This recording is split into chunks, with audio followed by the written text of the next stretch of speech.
Welcome back to our FSMQ series. Lesson 7, we're starting the trigonometry topic, and we're starting with some new content as well.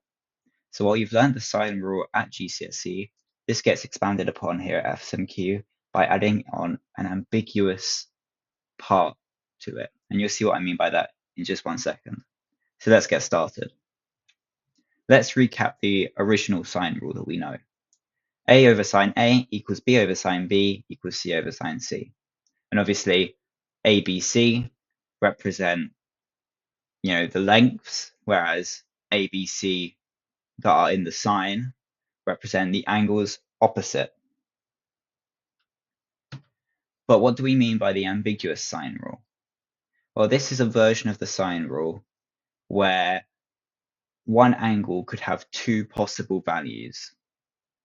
And this is because if you have a look at the sine graph on screen right now, where the lines have been drawn at 90 degrees and at 270 degrees, it is mirrored on either side.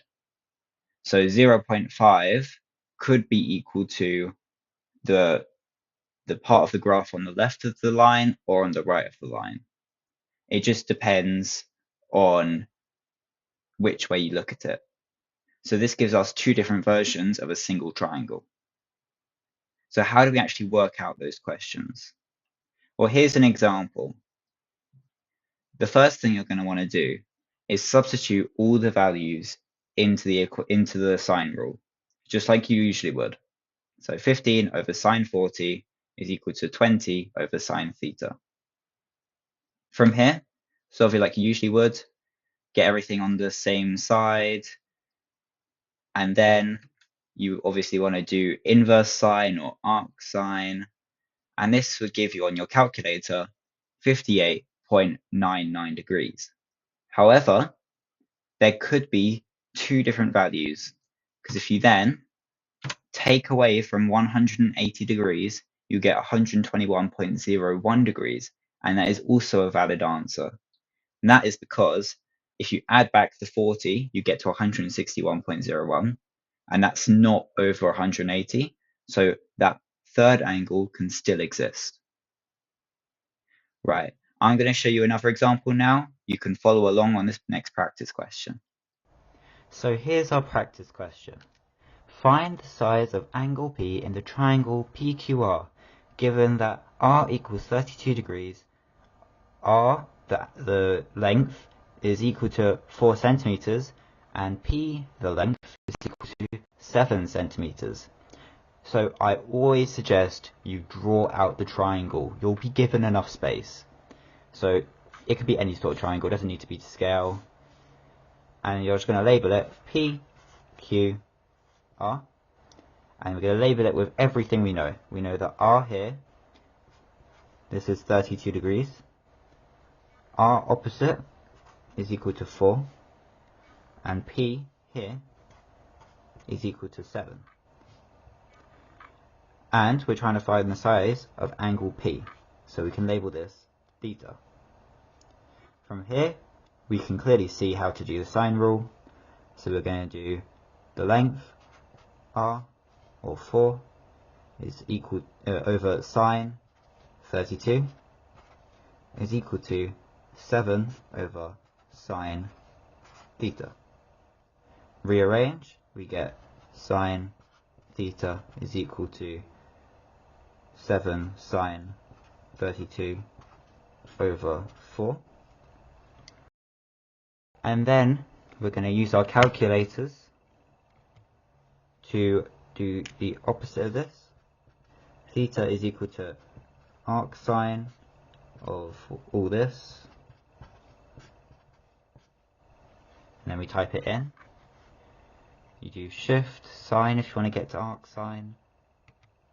7 sine 32 over 4.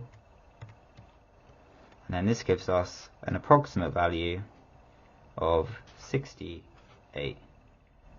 And depending on the question, you may be asked to do to 2 decimal points, so 0.3. And then there could be a possible second answer. So we're going to try taking it away from 180.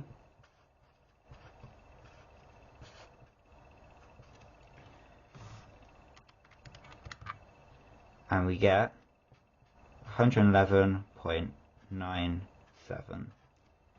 Does this work? Check. We do 111.97 plus 32, and we get 143.97, which does work.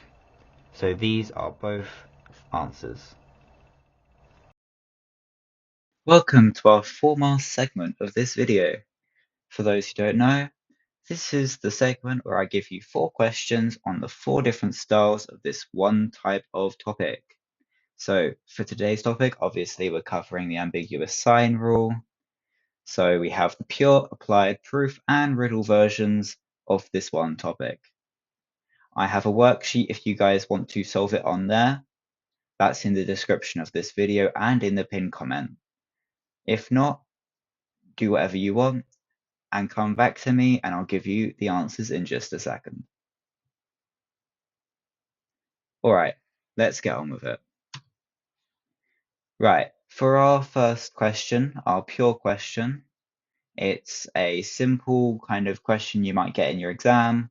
Find the 2 solutions for theta.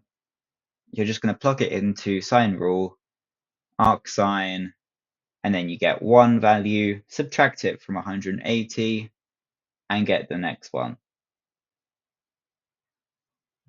For applied, it's basically the same thing, but you do not need to check the other angle because by intuition, 180 take away roughly 12.5, 12.6 is not going to be another acute angle.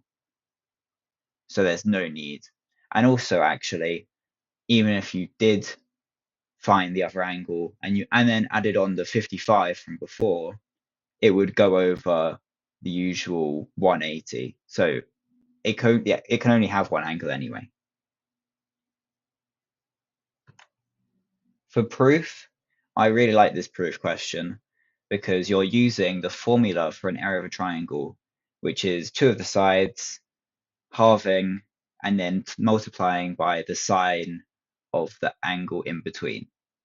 And now you can do that for any set of sides and the angle between them. So you can set them equal to each other, and then you can get rid of the half and the c, and then just divide either side, and you get left with the sine rule, which is pretty cool. And then finally, for a riddle, this is more of just, like a thinking question. So I have seen a couple times in an exam where they've said, this kind of thing where it's like, state what could be done to have a single solution. So just have some of these in the back of your mind. It's not too important to know. It's just basically about making it so there's only one possible solution. So, stating whether the angle is acute or obtuse. Obviously, you're going to always have one acute and one obtuse solution. So that limits it to 1. Giving the third side of the triangle, that allows you to tell what the third angle should be, and therefore what the second angle should be. Specify if one side is the longest or the shortest.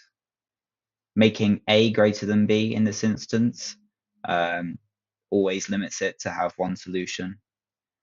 Or just giving a second angle, because then you just do plain old angle stuff to work out the third angle. Thank you for making it to the end of this video. As I told you before, there's a worksheet in the description and in the pinned comment for this video. It has the 4 masks if you want to go back and try that if you haven't already, or do the others. And it also has some extra questions on there on this topic for you.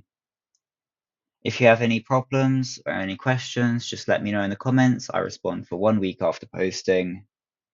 And I have this half-term the article, which was on why do we use symbols in maths. I think it's pretty interesting, so I encourage you to have a look if you want. That's also in the description. Thank you once again, and goodbye. I'll see you in the next one, where we continue the trigonometry topic by going through some new identities.